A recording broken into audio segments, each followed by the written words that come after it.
Competition आपके video lecture में स्वागत है स्टूडेंट्स आपका। और आज का जो टॉपिक है वो है मोहम्मद बिन तुगलक। मध्यकालीन भारतीय इतिहास का बहुत ही महत्वपूर्ण टॉपिक है और हमने बार बार बोला है कि 3 जगह से क्वेश्चंस, बहुत ज्यादा नहीं 4 जगह से क्वेश्चन मध्यकालीन इतिहास में एक क्वेश्चन जरूर रहेगा 4 क्वेश्चन में से।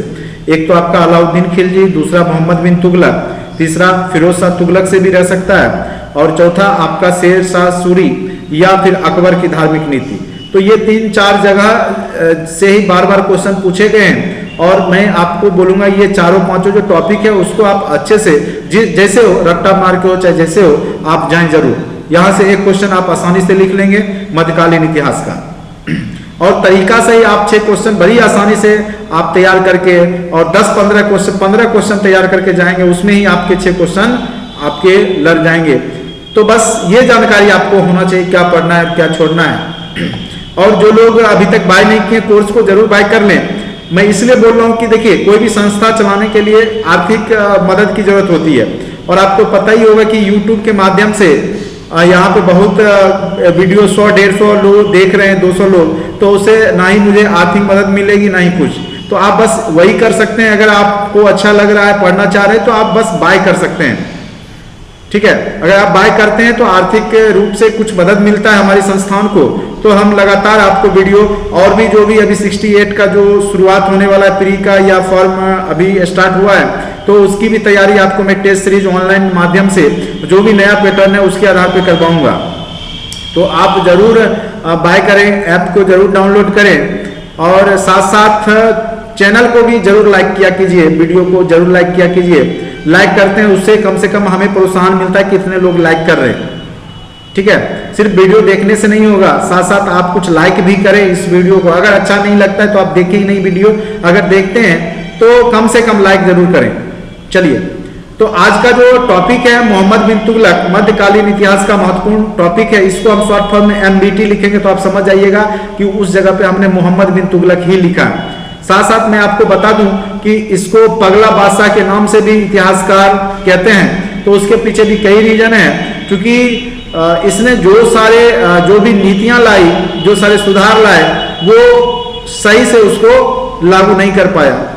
चलिए, तो यहां पर देखिए मोहम्मद बिन तुगलक, भूमिका में हम लोग क्या लिखेंगे,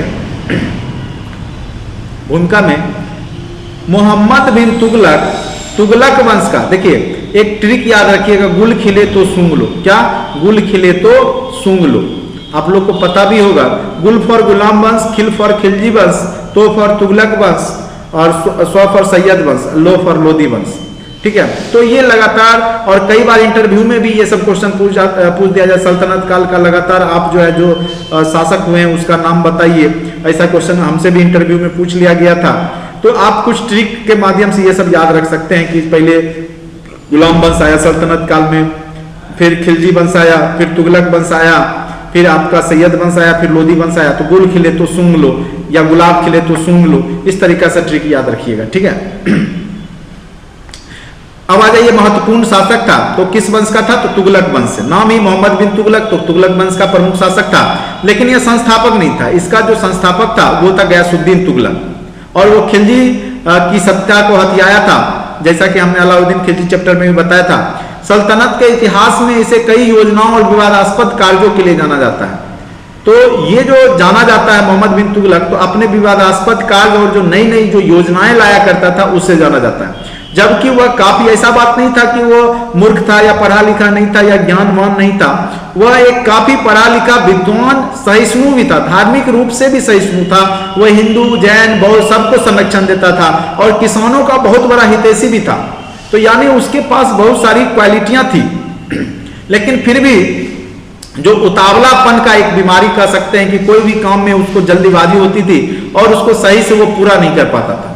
तो एक कमियां बस उसमें यही थी कि उतावलापन, कोई भी काम में बहुत तेजी से वो करता था, लेकिन फिर मतलब दूरदृष्टि में थोड़ा सा कमी उसको देखने को यहाँ पर मिलेगा। इसलिए इतिहासकार उसको लास्ट में बोलते भी है, बर्निंग बोलता भी है कि जनता को शासक से, सुल्तान से और सुल्तान को जनता से मुक्ति मिल गई। क्योंकि सुल्तान भी अच्छे अच्छे कार्यों के माध्यम से लोक कल्याण कार्य करना चाहता है और जनता उसमें परेशान जरूर हो जाती है उसके कार्यों से, क्योंकि इसमें दूरदर्शिता की थोड़ी सी अभाव दिखती है। चलिए, अब देखिए गयासुद्दीन के मृत्यु के पश्चात कहा जाता है इसे गयासुद्दीन की हत्या में मोहम्मद बिन तुगलक का यहाँ था। चलिए वो तो आप कहानी जानते ही होंगे, बस हमको मेन मुद्दा पे आते हैं। गयासुद्दीन तुगलक के मृत्यु के पश्चात जूना खां निर्विरोध, जो कि जूना खां का पूरा नाम क्या था, मोहम्मद तुगलक के नाम से मार्च 1325 ईस्वी में दिल्ली का सुल्तान बना और इसका राज्यारोहण सुखद परिस्थितियों में हुआ, कोई दिक्कत नहीं था क्योंकि इसका कोई भी वहां पे दुश्मन नहीं था, क्योंकि जो भी इसका पिताजी था गयासुद्दीन तुगलक उसकी हत्या हो चुकी थी, या वह जो है टेंट गिरने से, जो तंबू गिरने से उसकी मृत्यु हो गई थी। अब आ जाइए, इसके शासन काल को मुख्यतः दो भागों में बांटा गया है, एक 1325 से 1335 ईस्वी, इसमें उसने बहुत ज्यादा नए प्रयोग किए। उसके बाद 1335 से 1351 ईस्वी में, और इसमें उसने क्या किया, योजनाओं की विफलता के कारण अनेक कठिनाइयों का सामना करना पड़ा। पूरे जो सल्तनत था उसको पूरा कठिनाई का सामना करना पड़ा, क्योंकि इसकी जो भी योजनाएं थी उस कारण से आर्थिक बहुत ज्यादा क्षति हुआ था दिल्ली सल्तनत को। अगर कोई पूछे कि सबसे ज्यादा दिल्ली सल्तनत में किसका काल रहा, तो तुगलक वंश का ही सबसे ज्यादा लंबा शासन काल रहा है। तो ये क्वेश्चन एक बार बीपीएससी में पूछा भी गया था प्री में, तो ये याद रखिएगा, तुगलक का ही सबसे लंबा पीरियड था सल्तनत काल में। चलिए अब देखिए, सबसे पहले उसकी जो गृह नीति थी, जो घरेलू नीति, वो क्या थी, सुल्तान द्वारा अपनी शक्ति का सुदृढ़ीकरण। सबसे पहले उसने अपनी शक्ति को सुदृढ़ किया। उसके बाद प्रशासकीय पदों पर जिस प्रकार से अलाउद्दीन खिलजी ने योग्य व्यक्तियों को रखा था, उसी प्रकार से इसने भी, चूंकि इसके बाद ही हुआ है, तो इसने भी जो है जो प्रशासकीय पद थे उस पर योग्य व्यक्ति की नियुक्ति किया था। उसके बाद राजनीति में उलेमा जो वर्ग था, जो धार्मिक गुरु या जो भी कह सकते हैं, जो प्रतिष्ठित वर्ग था उस समय वहां का, उसके प्रभाव को उसने समाप्त कर दिया। और इसने जो अलाउद्दीन खिलजी के द्वारा जो हिंदुओं के प्रति कट्टरता की भावना थी वो यहाँ पर देखने को नहीं मिलेगा। और इसने हिंदुओं एवं अन्य धर्मों के प्रति भी उदार की नीति अपनाई, जैसे जैन विद्वान जिन प्रभु सूरी हो, जैन सूरी हो, तो ये सब इसके दरबार में रहते थे और इनका ये स्वागत भी क्या करता था, और ये दान भी दिया करता था, दान विभाग की भी स्थापना किया था। और किसानों के लिए तो ये बहुत सारे कार्य किए थे, ठीक है, इसलिए भी इसके लोक कल्याणकारी कार्यों के लिए इसको जाना जाता है। अब आ जाइए, जो नवीन योजनाएं थे, जो फेल्योर हुआ, वो कौन कौन सी योजना मोहम्मद बिन तुगलक के फेल्योर हुए उसके बारे में। सबसे पहला दोआब। दोआब क्या है कि आपका दक्षिण भारत का एक क्षेत्र है, ठीक है, और कह सकते हैं कृष्णा कावेरी के आसपास का क्षेत्र है, जो कि दो नदियों के बीच का जगह है। दोआब मतलब ही होता है दो नदियों के बीच का जगह। तो ये दक्षिण, चूंकि यह बहुत ज्यादा उपजाऊ यहाँ की मिट्टी थी, तो इस कारण से इसने क्या किया कि वहां पे टैक्स बढ़ा दिया कि उपजाऊ है ही, ज्यादा इन लोग को अनाज हो ही रहा था, इसमें टैक्स बढ़ा देते हैं, जिस प्रकार से अलाउद्दीन खिलजी ने बढ़ाया था। लेकिन संयोग से क्या हुआ, ये जब बढ़ाता है उस समय ही वहां पे अकाल आ जाती है, और अकाल पड़ जाने के कारण क्या हुआ, और अधिकारियों ने यहाँ पे नरमी नहीं दिखाई, यानी 50% अनाज वसूली करते रहे, जिस कारण से वहां की जनता जो थी, जो क्षत्रिय जनता थी दोआब के क्षेत्रों का, वो यहाँ पर शासक का विरोध करती है। तो ये भी आपका वहां पे दोआब में कर वृद्धि भी उसकी फेल्योर योजना थी। उसके बाद राजधानी में परिवर्तन। देखिए, ये राजधानी में परिवर्तन लाना चाह रहा था, और दिल्ली से इसने दौलताबाद, ठीक है, दिल्ली से दौलताबाद राजधानी, चूंकि वो यहाँ से क्या करता कि दक्षिण भारत पे भी आसानी से कंट्रोल कर सकता था। फिर वो इस्लाम के प्रसार के लिए भी दौलताबाद ले गया था, दक्षिण भारत में इस्लाम का प्रसार हो, तो उसकी सोच। और उसके बाद मंगोलों का जो अटैक दिल्ली पे आसानी से हो सकता था, तो मंगोलों के अटैक से बचने के लिए फिर दिल्ली के लोगों से कहा जाता है कि दिल्ली की जनता से वो आक्रोशित था मोहम्मद बिन तुगलक, जिस कारण से व्यापारी वर्ग से असंतुष्ट होने के कारण यह दिल्ली से अपनी राजधानी को दौलताबाद किया था, ऐसा इतिहासकारों का मानना है। कुछ इतिहासकार बोलते हैं कि दक्षिण, चूंकि ये मध्य में आता है भारत के, तो दक्षिण पे कंट्रोल करने के लिए इसने अपनी राजधानी को बदला। और दूसरा कारण ये भी है कि धर्म प्रचार, ये इस्लामिक जो इस्लाम धर्म है उसका प्रचार भी दक्षिण भारत में करना चाह रहा था, लेकिन यह सफल नहीं हो सका, क्योंकि यह इसने उतावलेपन में ये किया था, और बहुत जल्द एकाएक घोषणा कर दिया कि अब दिल्ली से सभी लोग जो है दौलताबाद जाएंगे।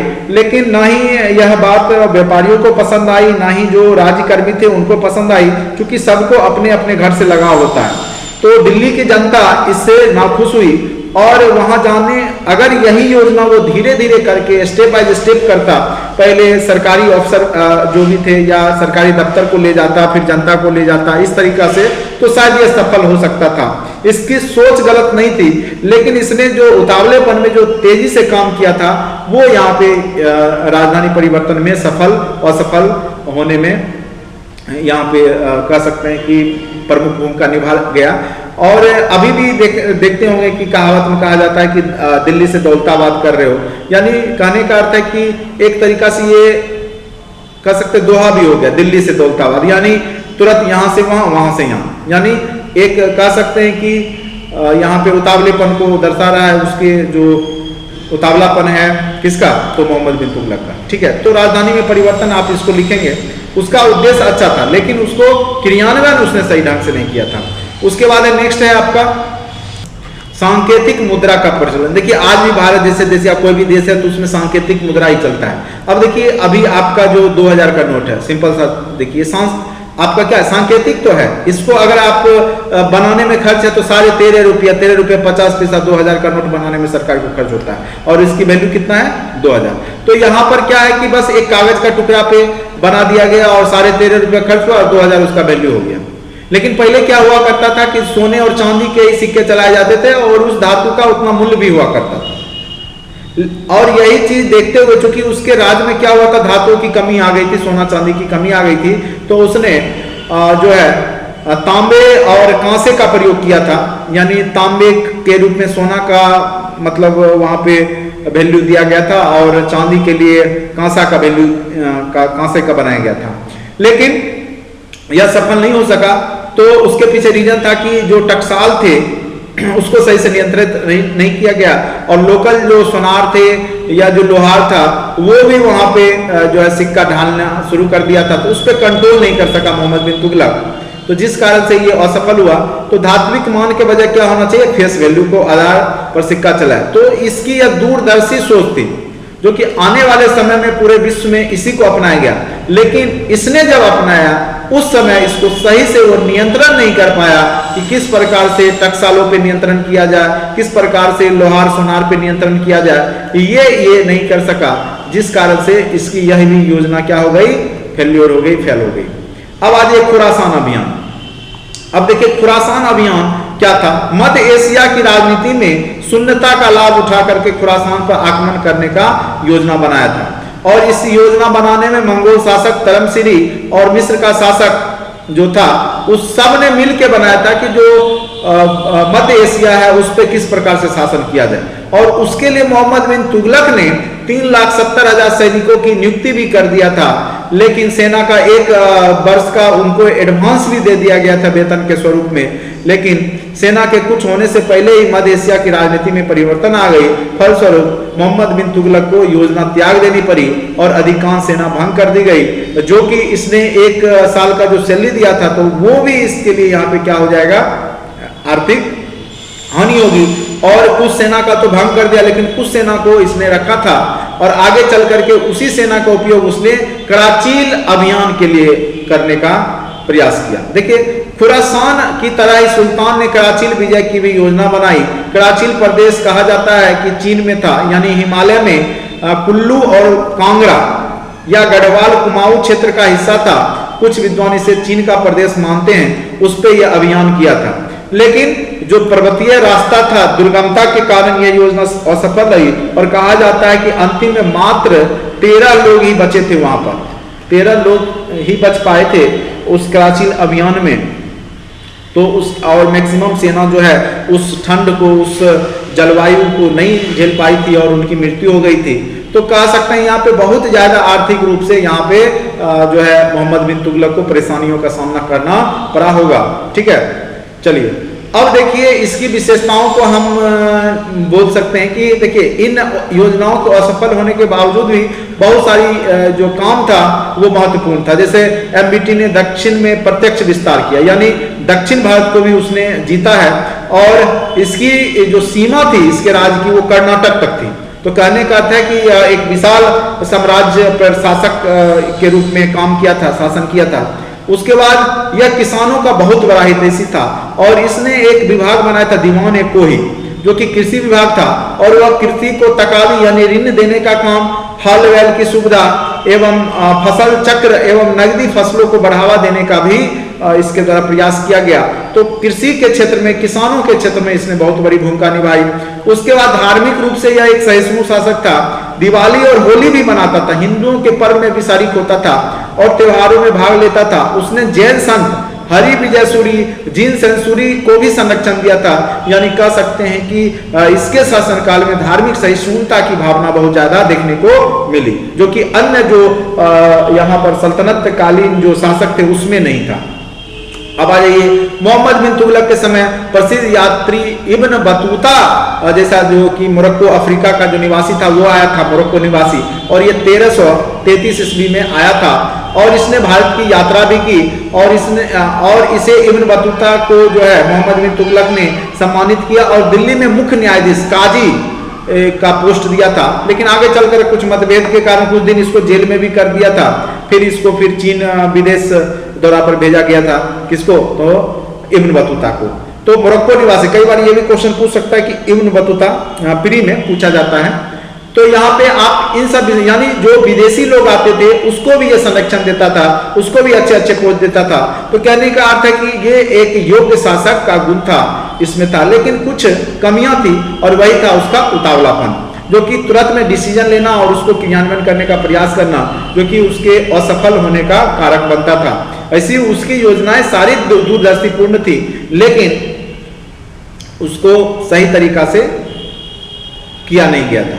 चलिए अब निष्कर्ष में क्या लिखेगा? निष्कर्षतः हम यह कह सकते हैं, व्यक्तिगत रूप से सुल्तान में अनेक गुण थे।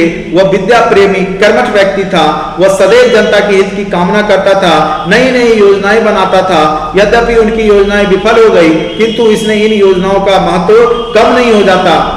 इससे क्या होगा? भले वो असफल हो गया योजना को लागू करने में, लेकिन वह योजना असफल या कह सकते महत्व उसका कम नहीं होता। बस योजना को धैर्य से ना करने एवं उतावलेपन के कारण असफल रही, किंतु अन्य कार्यों को देखकर यह कहा जा सकता है कि उसकी सोच जनता के प्रति बहुत ही ज्यादा अच्छी थी। तो इस तरीका से आप अच्छा निष्कर्ष निकालेंगे। पॉजिटिव निगेटिव को भी हमने उसको रखा, लेकिन लास्ट में इसके जो अचीवमेंट हैं, जो इसकी गुण हैं, जो विशेषता है, उसको लास्ट में निकाल करके इसको एक अच्छा शासक के रूप में मोहम्मद बिन तुगलक को प्रदर्शित कर देना है। ठीक है, तो नकारात्मक सोच के साथ निष्कर्ष नहीं लिखेंगे। जो भी किया इसने जनता की भलाई के लिए किया था, भले ही योजना विफल हुई तो उसके पीछे और भी जो उसके कर्मचारी होंगे वो भी कारक होंगे जो सही ढंग से लागू क्रियान्वयन, सरकार कोई भी नियम लाती है जैसे अभी भी है, तो कोई जरूरी नहीं है कि वो सही से, जैसे शराबबंदी है तो सरकार ने एक अच्छी पहल की कि लोगों में जो है शराबबंदी हो, लेकिन अगर यहाँ की जनता और यहाँ की जो अधिकारी वर्ग उससे घुल मिल जाए जनता में और दोनों जो विफल कर दे तो इसमें सरकार कुछ नहीं कर सकती। लेकिन सरकार की मंशा बहुत अच्छी है। तो इसी प्रकार से मोहम्मद बिन तुगलक की मंशा गलत नहीं थी, उसकी मंशा बहुत ही अच्छी थी, लेकिन जो वो असफलता के पीछे उसका रीजन उसके अधिकारी वर्ग होंगे और उस समय की जनता होगी, इसमें कोई डाउट नहीं है। चलिए इस तरीका से आप मोहम्मद बिन तुगलक को लिख सकते हैं। अगर आपको अच्छे से समझ में आया तो चैनल को जरूर सब्सक्राइब करें और लाइक जरूर करें। आप लोग लाइक भी नहीं कर रहे हैं, ये बहुत ही दुख की बात होती है हमारे लिए। चलिए आज के लिए इतना ही। Thank you so much watching for this video.